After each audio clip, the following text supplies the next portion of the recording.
Hey everybody, welcome to this episode of TRCOA's Behind the Groove. If you're here live, please introduce yourself and ask questions in the chat as we go along.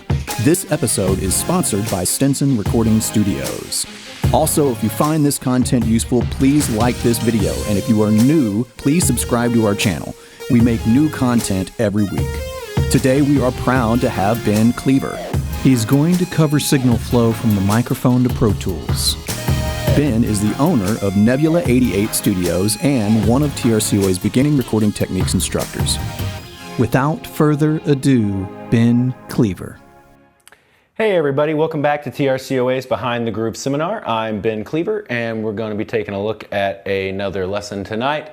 Tonight we're going to be talking about signal flow. So what is signal flow? Signal flow is going to be, first off, it's going to be, just kind of in general. It's taking the signal from the source and getting it into your computer. We're going to go in depth and look at how that's actually everything that it's running through before it actually gets into your DAW. And then also, signal flow helps us be able to show how we route all our signal around the studio. So that's why, if I'm sitting in here in just a moment, we're going to do a little walking out. We're going to go walk out in the live room and we're going to look at some of the snakes, and then they got a mic set up out there and we'll use that for some signal flow showing. But knowing where your signal's going and how things are connected and how they're going to be running in a studio, you need to know that so you know how to route everything, and we'll look at that in Pro Tools and be able to use. We're going to look at the patch bay too, do some very simple patching to just, really put in how you need to handle a patch bay, obviously, and it would be the same principles when you go to a much larger session. If you're using 20 to 40 mics, all that kind of stuff goes in there. So starting with signal flow, the first thing I kind of want to do is just kind of look at the gear that you have in a pro studio. Like when you're at home, a lot of the times you have an all built-in one interface, converter, preamp, all in one box. And whenever you're in this type of setup, we have interfaces and converters and patch bays, and then we have preamps, but these preamps can't actually talk to the computer. And that's what we're going to talk about. That's what we're going to talk about, these interfaces and how they're all connected, because they make it really easy for us now when we have the at-home all combo units, which I have those in my home studio as well. It's, you plug it in and it registers what's in there and everything's all in one box. So it's very convenient. There's just a little more to it whenever we're having to use this much gear going on to get everything going. So the first thing we're going to talk about is we're going to look at just some of the gear that's here in the studio. So hopefully we'll get John to move this camera around with me just a tad as I go over here. So I'm going to start over here by the patch bay and the interfaces just so we can take a quick look at this. We'll go in this with a little more depth after I go into there and we talk about where the signal flow is all coming in here, because I think it'll all make more sense that way. So if we get the chance and we're looking over at our patch bay unit over here, we have three interfaces going on. We got the Apogee, we have the Lavery, and the RME. And the reason we have three here is because each of these has a certain number of inputs and outputs that we can use. So we happen to have 24 channels in this A room. So there's 16 on the Apogee, 6 coming from the Lavery, and 2 from the RME. And this is what's going to be talking to our computer and doing our A to D digital analog conversion. So some of you may have heard this, where you see on converters it says A to D, D to A. You may even see that on these interfaces. It says it on your interface too. What it's standing for is analog to digital, digital to analog conversion. So AD is analog to digital, D to A is digital to analog. So what's happening there is when you're taking a signal from the microphone from an instrument, that's analog, correct? Because that's a physical thing that's coming into the signal here. And once that signal gets sent through all the routing and it hits the interface, what it's doing is it's making this into like PCM code so the computer can actually read it, because it's not going to be able to read just like a way. It has to go in with the way the computer language is. So that's what the interface is doing. And then as it takes that analog to digital so the computer can hear it, it's also kicking it right back out immediately, digital back to analog, where it's analog coming out your monitors. So it's doing all this like in unbelievable speed, which is just crazy with how good they've made this technology on this kind of stuff. But that's what's happening. The signal is coming from an analog source, going into through our preamps into our interface, and then it hits our computer where we can see it, and then it's converting it right back to analog, back out through our speakers, all in like an instant there. So these are the units that are actually talking to our computer, and then we have the patch bay down here that allows us to route around. This is another thing we just happen to have in the studio, that this is the dangerous 2-bus where you can do analog summing. We're not going to get into that tonight, but those of you who just see it, you can see what it is. And then below that we have our headphone box, which we'll talk about the different types of normaling that we have going on in there.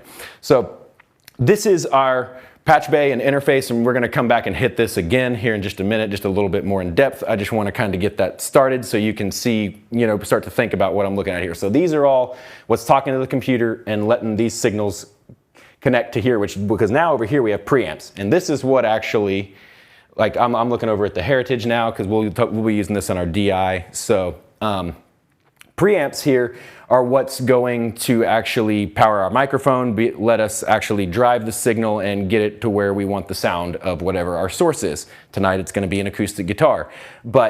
So this is what we're actually driving the microphone with, and then it's connected through the interface, which is letting that signal go into the computer. So that's really what's happening, and we're going to go in more depth as I walk you straight from the mic all the way through our signal flow to where we're seeing it on the computer. So that is the so that's kind of just the preamp overview. We're going to be using a solid state on which the Heritage is a solid state, going to be using that on our DI track, and then we're using the UA, which is a tube. We're using the UA, which is a tube preamp, which is just going to give it a little more warmth, and I'm going to use that on my actual mic that I'm using on the acoustic guitar. So that is the gear that we have going on. We do have some compressors in here as well. I should mention that just because not everything in here is you can also in your studio actually you can have EQs, you can have compressors. A lot of these are compressors and a lot of these preamps have EQ built into them, but you can also have individual units that are just EQ as well.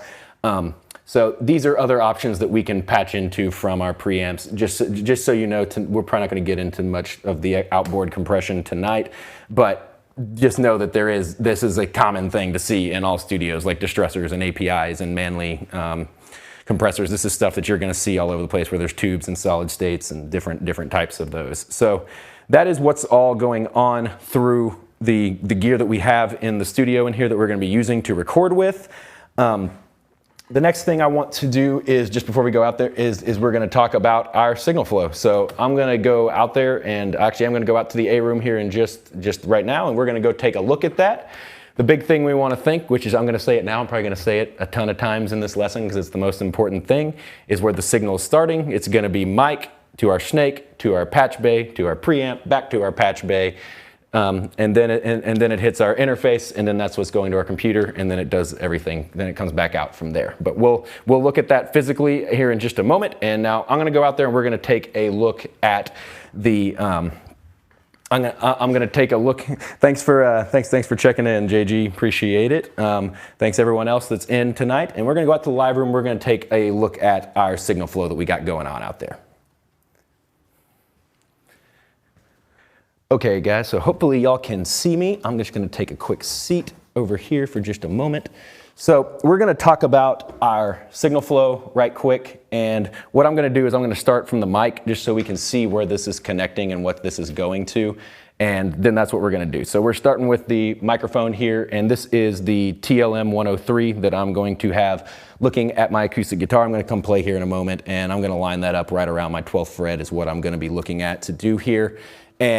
But the main thing I want to really show you is where this signal is going. So this is the first place that captures your source, correct? That's going to be our microphone. So this is where, when I'm strumming the guitar, this is what's capturing that signal and sending it through. So if we actually follow our mic cable that is plugged, so we're starting from the mic, and then it's going to let me move this camera right quick so we can take a look at it. We're going to go down to our snake. So let me show what we're talking about here. So we're starting from the microphone, following our cable, and that's going all the way over to our snake. Let me get that where that's easy to look at here. So let me take a look. So this is an 8-channel snake. You may see these in different spots. This is one we just happen to have that's movable around the studio. In other studios or other places you may work, you may see these hanging on walls. You may see them built into the wall. They may be just like this where you can move them around.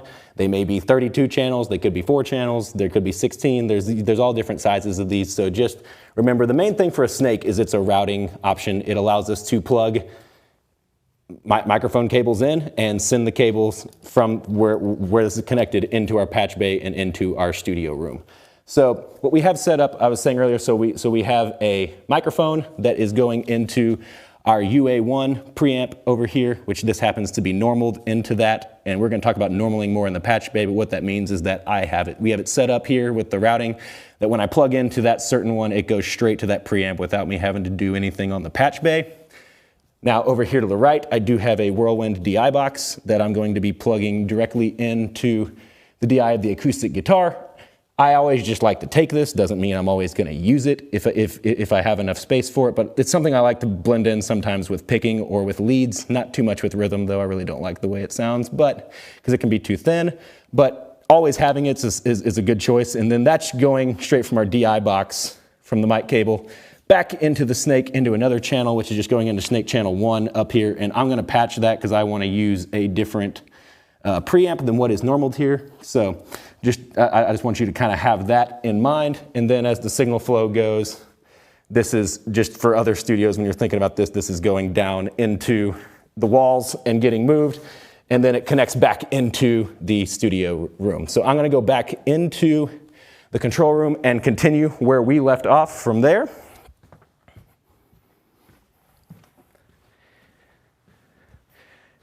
All right, I'm back in here.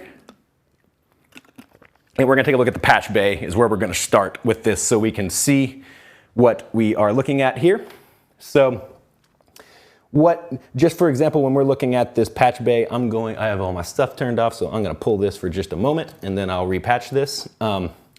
This patch bays include, whenever they're making patch bays for a studio, the engineer or the acoustician, whoever is setting up the studio, is setting it up to go with the snakes that they have in their studio. So here we happen to have a large drum room snake that's 16. Over here we have the live room snake, which is the room that we were just in. So these are the 8 inputs that I was looking at, and that snake is connected through the studio and is actually getting its way all the way to the back of this patch bay, and that's why it's sending signal. That mic that's plugged directly into that snake into live room 5 is right here, and it's going straight into UA1. So this is where I'm going to talk about normaling here in just, so what a normal is, if there's 4 different types of ways a patch bay can be set up, and those are we have fully normaled, which is what these are set up right here, where these are completely connected from the front, like 5 is connected to the slot directly under it, no matter what, because that's what fully normaled does. That's how the circuitry works. And so if it wasn't fully normaled, I would have to take it from that 5 and plug it directly into 1 below it or to any other input that I wanted to use. So this is normally how people are patching from a patch bay. Now, whenever that part is, if we're doing a different section where it's not fully normal, like, so any plug-in that I do on a fully normal, I just want to make sure I'm getting out everything on that. If I plug into the top or the bottom of a normaled jack like this, it automatically breaks that connection. So it is now no longer automatically connected. People do normaling because it's something they're going to use all the time and they don't have to go use extra cables. But there's also plenty of studios who set their patch bays up completely open, where you have to patch everything because they just want to have complete control, and that's completely fine too. These parts over here, these 4 down here are completely open, which means they're not linked at all. They're just absolute there for routing, so we can plug in and send the signal wherever we want through the studio. Now there's also another one that's called half normaling, which is what this is set up right here. It's I don't want to get too deep into it, but just so you know what it is it's exactly the same as normaling, but you can monitor from the top channel and it won't break this normal connection. And this just allows us to, and in this example, we're using this to send that second signal out into our headphone boxes all around the studio. So that way it's just the signal split, and that's what half normal is, because it still leaves this open, but the top here we can send out to anywhere. So without losing the signal that's connected to the bottom of the patch bay. So hopefully those parts made sense. So our 4 different types, one more time just to say it, is we have fully normaled, half normaled, we have completely open, and then there's parallel, which is the complete least common, which is the signal's actually split and you can just send anything, like they're not connected, but it's just sending it out to 2 different places. That's you can make your patch bay do any of those things, but the parallel is definitely the least common that anyone's using. Almost everything's gonna be normaled, half normaled, or open in any patch bay scenario that you are looking at there. So let me make sure I didn't get any questions while I was looking. Okay. So now as I talked about the patch bay and going through normaling, I wanted to do one that was normaled and one that wasn't normaled. So that's why I was saying, so the acoustic guitar mic, which I have the Neumann TLM 103, is going to be the microphone that I'm using on that, and it's plugged into the Live Room 5 snake, which is hitting UA1, which we'll go over there and take a quick look at that in a moment. And so now that's getting that signal, and now I also have my DI plugged in to Live Room 1. Now that's normal into Voxbox, but I don't want to use the Voxbox for that. So if I plug in my signal here, this is a tiny telephone. So this is what we're using in patch bays. There is 1/4-inch patch bays too that exist. Just majority of them use these tiny telephone TT cables is what you'll hear them called, because they're just smaller and you can fit more stuff into a small area. So it's just more compact. So I'm going to take my patch bay, my patch cable, plug it into Live Room 1. So now I'm holding the signal from my DI, and then I'm going to plug it into the preamp I want. I could choose absolutely any of these preamps if I wanted to. Now I'm just going to happen to pick the Heritage Audio, the HA73s over here, which is a 1073 clone, and that's what I'm going to be using for my DI. And so that is doing simple patching and what I'm sending there. So now I'm going to go over here to the screen, and hopefully we're going to see a little bit of that. So, and then I'll probably go back over to the patch bay here in a moment too. Actually, let's go back to the patch bay right quick. Sorry, John, not meaning to make you move the camera all over the place. So just so you guys know, also in patch bays in every studio, they're going to have whatever their input-output interfaces is what's going to be talking to the computer. And that's what's coming from the outputs of our preamps to get back in here. So this side is also normaled from the outputs. So this is snakes into inputs of preamps, which is very common how you'll see it in most studios. Then you have the output on the top from the preamp that's going to the input from the interface that's talking to your computer. So hopefully, I know that can be kind of a lot with what we're looking at on this small section, but that's just a general overview of how these are connected. So just so you know, my inputs over here, my Heritage one happens to be Apogee 9 in this studio, and my UA one that I'm using, the Universal Audio preamp, happens to be Lavery 5, which is what's going over here. Now, before I go talk about those preamps, all you who are in school here that are going to be using this studio, this is just important stuff for you to know. For anyone else, you always just want to either, if it's your studio, you'll know which one's the master, or if you're going to work at a studio, you can always ask the tech who's ever there, and he should be able to tell you which one's that's going to be your master. So what happens here is we have 3 different types of interfaces, as I said before.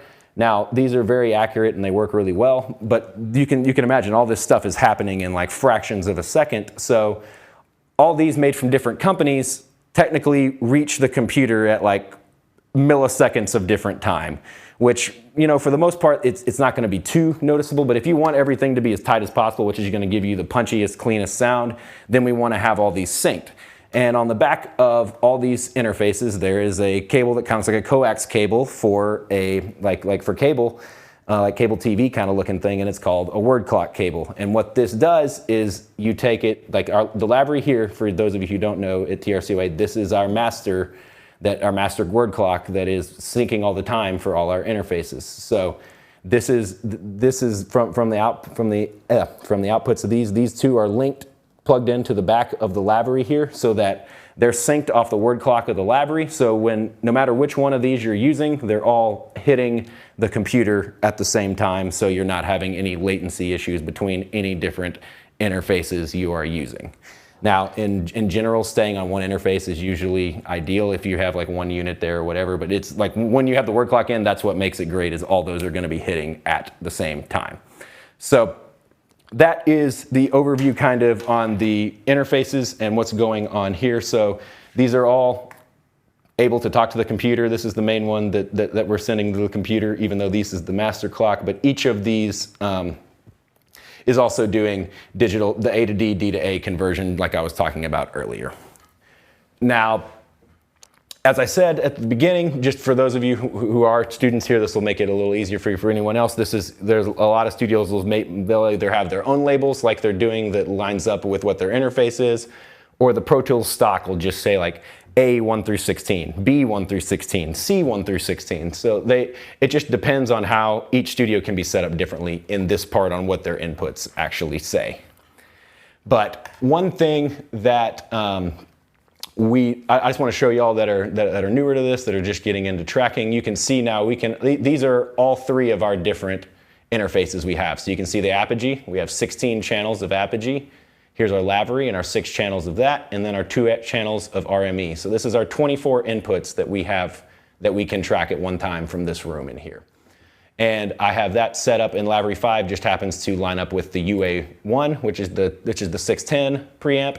And then for the DI, I'm using the Heritage, which happens to line up with Apogee 9, which is going to be on the Heritage.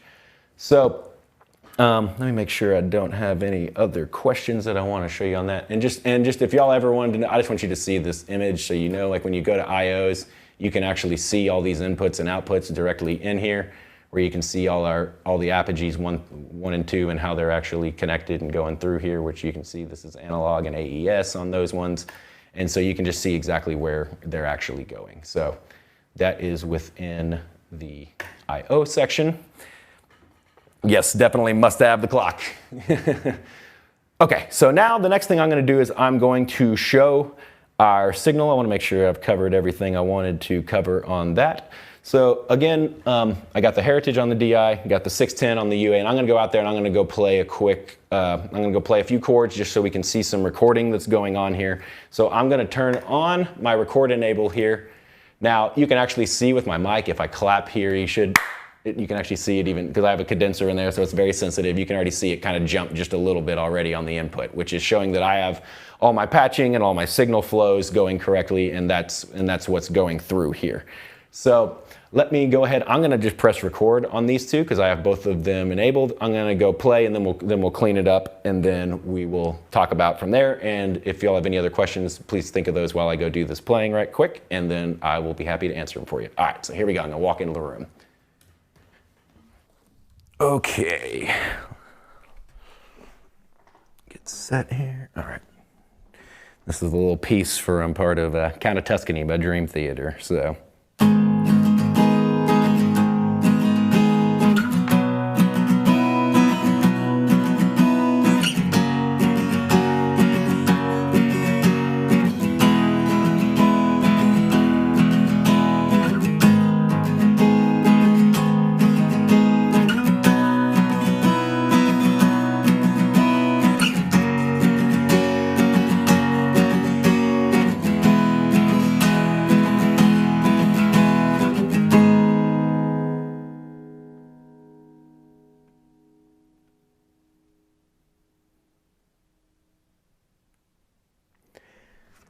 Cool, and I was just letting that go to sustain before I stopped.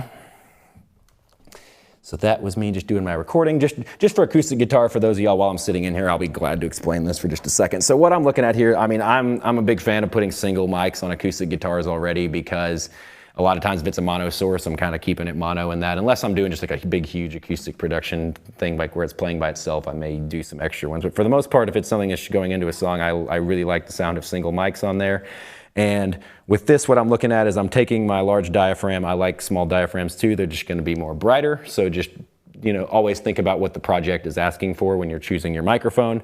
This one's very flat, so it's going to be very true to the sound of the acoustic, so that's why I chose the 103 for this lesson. And really on this, I'm staring from basically the facing of the mic, and I'm looking right at, basically like right around my 12th fret here, which is where a lot of the tone is. It's not going to get too boomy, but you're going to hear everything, and that's what I was looking for whenever I set the mics up here. And then I took the DI, which I said, sometimes I like to mix that in with my leads, or if I'm doing some sort of picking thing, because it's a little brighter, but it's a little thinner too. So it's usually something I try to blend in. And but on rhythms, a lot of times it ends up, I really like the sound of microphones much better than direct inputs on rhythms. But it's always up to your choice and the track. And so if you have enough space in wherever studio you're working, or whatever you're doing tracking, if you can take the DI and a microphone, feel free to do it. Because obviously if you don't end up liking the DI, you can just not to use it. But if you don't have it, you can't use it, right? So. Okay, so while I was in there, got some questions about snakes. What are the difference in different name brands? Now, JG, that's not one I am super, familiar with a bunch of different snakes on what the best brands would be. That would be, if I probably went to Google and just started looking up some of the best reviewed ones, that would be the quickest way to possibly go towards that. So I apologize for just not having a bunch of brands on the snake part. Now XLRs, I am a big fan of ones that use gold connections, which the ones I do know use gold connections is Mogami's, which are about as top notch as they get. Even if you're using, then I know Monster also has like an elite edition that those are gold plated as well. There's George-L's that you can actually make they allow you to almost make your own. And then even like some companies like Guitar Center have their own in-house brands that they use gold connection points as well, like the Guitar Center Elite brands. So those are just a few, obviously, the higher quality you have on everything, that's probably the most ideal that you're going to, you can always lean towards that side, but still, as long as you have a good quality, clean XLR, then you're going to be good. But most of the gold connections are the best types of ones. But Whirlwind, and then you're asking about DI's. Whirlwind is really good. Radial is super good for any of that kind of routing stuff as well. Any of the DI's or switchers or like guitar amp routing rack units. Radial is super awesome and all that kind of stuff for DI's. So those are any of those fronts, like Whirlwind and Radial are the two that I use the most, and I have absolutely had no problems with any of those DI's. So I definitely could recommend either of those for sure. And if there's any other questions, please feel free to ask. So let's just take a quick listen to what we had here on this recording so we can just give what we got.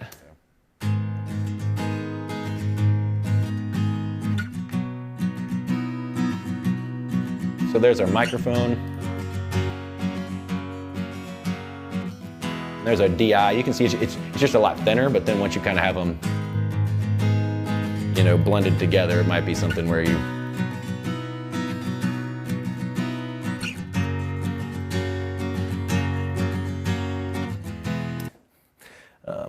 are very welcome, JG. No problem. And Harry, you're asking, is that something you could find at Guitar Center? Yeah, you can find any of these brands at any of the stores whether you're looking at Guitar Center or local music stores like Straight, or if you're going through like Sweetwater or any of those online music stores. They're a large company, so you should be able to find them with at any retailer who sells pro audio gear. You shouldn't have any problem finding any of these brands that we're talking about right now.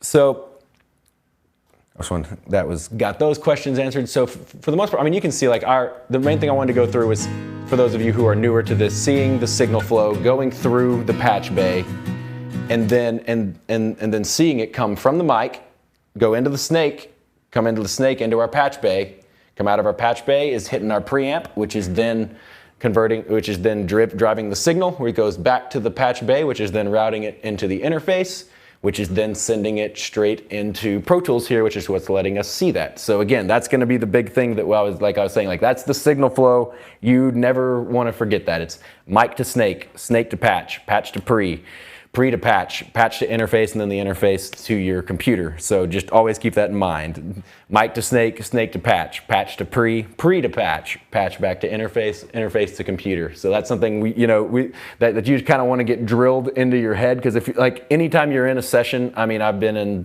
sessions that are just absolutely enormous, and the big thing you need to do is just always, if you stay on top of where your signal flow is going, you can always resolve any issue that you're having. And in audio engineering, there's always going to be problems that are going to come up with maybe one cable's not working, or this guy brought a pedal in that has a bunch of noise, and you're trying to find out where it's going. If you know exactly how your signal flow is working, where you have that plugged in, what it's running through, then it's much easier for you to troubleshoot and find where the actual issue in your chain is coming from. If you don't know your signal flow, then you're like, well, the issue could be anywhere. I don't know, So that's why it's really important. And the more as you come through more sessions and you go, deal with more of this gear, you kind of learn some of the quirks, or what someone brings in, like, oh man, this thing might have had this issue or something last time. So that's just something I always want to, have you keep in mind. So big thing so for the most part, that was signal flow. So I'm going to kind of do a little close. If y'all have any questions, I know I'm a little bit ahead of y'all, so that's why I want y'all to be able to type anything kind of while I talk about the end here. So big takeaways to look at here, and differences between a Pro Studio and then what you may have in like just a small in your house. If you have the all-in-one preamp with interface and converters all in one box, and trust me, I am not saying there's anything wrong with that stuff. You can absolutely get professional grade stuff out of those type of connections. But once you get to this setting, it's a lot more convenient when you have huge amounts of tracks. You can't use the all-in-ones because they just don't have enough slots for you to do, like if a full band comes in and you need 20 tracks, like you're not going to get that out of an all-in-one most likely. So we have and the big thing there. Nice. And so interfaces are over there that talk to your computer and actually do the converting from analog to digital. The patch bay is what is connecting the snakes, the interfaces, and the preamps all to each other, and the compressors and any other outboard gear you have. It's like what lets them all connect to each other. And that's where you're doing all your routing, and that's why everything that we're plugging in, once you have the mic stuff and set up, is all happening on the patch bay, and it's so that engineers can control it just straight from the control room without having to go out there and move everything else again. If they want to send the signal somewhere else, they can just do it from right here. It's really, patch bays were invented for convenience. That's what they're there for, so you don't have to just go plug every single individual thing in.